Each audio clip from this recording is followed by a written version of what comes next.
Tonight, we're stepping into a world that once stretched farther than any empire before it. A world connected by horses, roads, and shared rules, where messages crossed continents faster than ever imagined. The Mongol Empire did not fall in a single moment. There was no final battle that ended everything. No clear day when the empire simply stopped existing. Instead, it faded, slowly, unevenly, changing shape as the world around it changed. How did a power built on movement struggle to survive stability? Why did an empire that conquered so much find it so difficult to remain whole? This is not a story about collapse through chaos. It is a story about success becoming unsustainable. Settle in and let's explore how the Mongol Empire came to an end. How the Mongol Empire fell. For a brief moment in history, one empire connected more land than any power before it. From the shores of the Pacific to the plains of Eastern Europe, the Mongol Empire reshaped the world. Its armies moved faster than news could travel. Its rulers governed cultures they had never seen before, and its influence reached nearly every corner of the known world. Yet within a few generations, this vast empire began to fracture. Not in a single dramatic collapse, but slowly, unevenly, and for deeply human reasons. So, how did the largest land empire in history fall apart? Chapter 1: An Empire Built on Motion. The Mongol Empire rose with astonishing speed under the leadership of Genghis Khan. It was built on movement, fast cavalry, flexible tactics, and constant adaptation. Mongol armies avoided rigid formations. They relied on speed, coordination, and psychological pressure. Cities surrendered before battles were fought. Enemies were divided before they could unite. But conquest was only the beginning. As the empire expanded, it absorbed regions with long histories of bureaucracy, trade, and settled life. Governing these lands required something very different from conquering them, and this tension would define the empire's future. Chapter 2: From Conquest to Rule. At its height, the Mongol Empire stretched across multiple climates, religions, and cultures. Nomadic traditions met urban administration. Tribal loyalty met imperial governance. To manage this, the Mongols ruled pragmatically. They kept local officials in place. They protected trade routes. They tolerated different religions and customs. This flexibility allowed the empire to function, but it also created distance. The farther the empire stretched, the harder it became to maintain unity. Orders traveled slowly. Local rulers gained autonomy.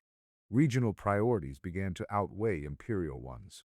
The empire was still vast, but it was no longer moving as one. Chapter 3: The Problem of Succession. One of the greatest strengths of the Mongol Empire was its leadership, but that strength came with a weakness. There was no single, stable system for choosing the next ruler. After the death of Genghis Khan, power passed through family lines, assemblies, and negotiations.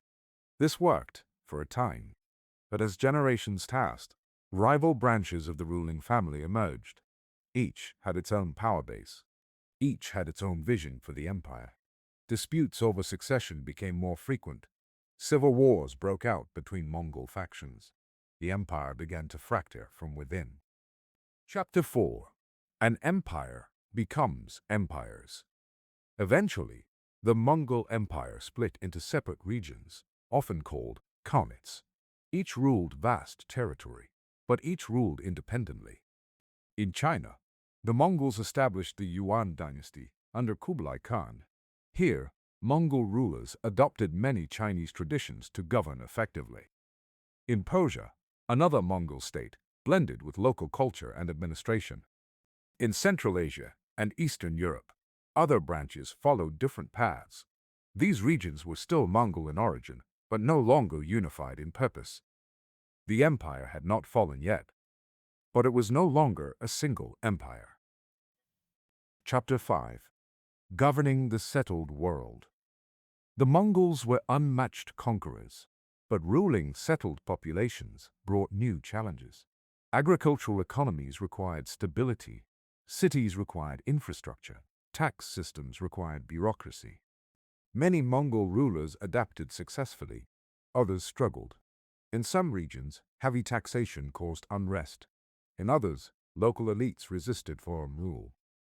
As Mongol rulers settled into luxury, they became less connected to the nomadic roots that had once defined them. The empire that thrived on movement now depended on administration, and administration was slow, fragile, and vulnerable. Chapter 6. The Cost of Size. Sheer size became a burden. Maintaining control across such enormous distances required constant coordination.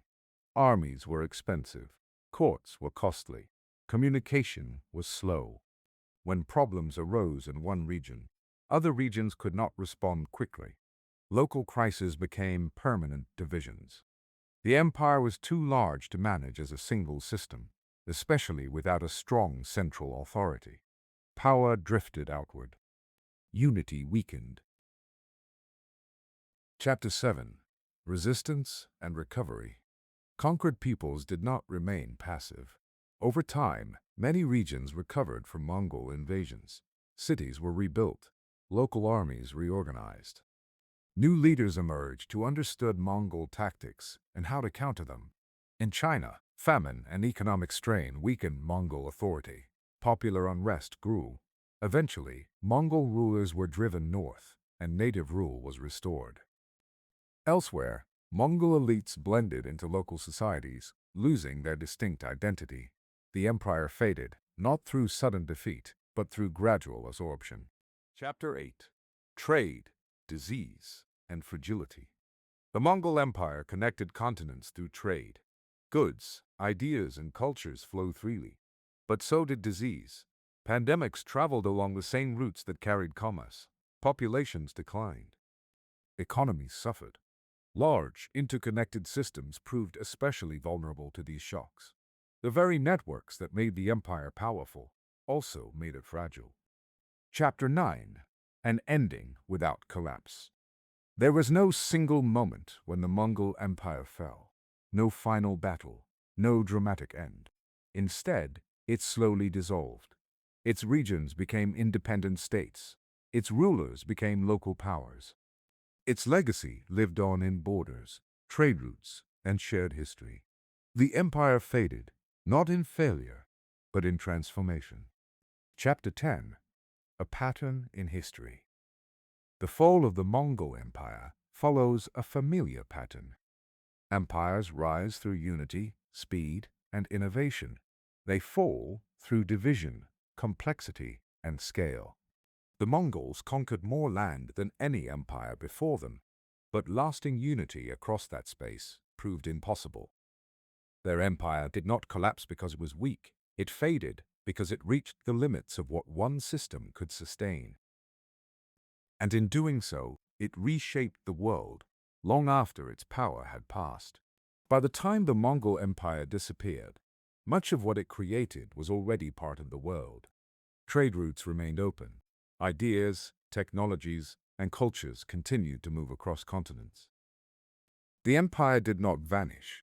It dissolved into the societies it once ruled. Its story reminds us that history is not only shaped by conquest, but by what happens after conquest succeeds. The Mongols changed the world by connecting it, and in doing so, they faced a challenge every great power eventually meets: how to hold together something that has grown too large, too diverse, and too distant. Thank you for spending this time with history. If you found this journey calming or thought-provoking, you're always welcome to return. Until next time, rest well and let the past drift quietly into the night.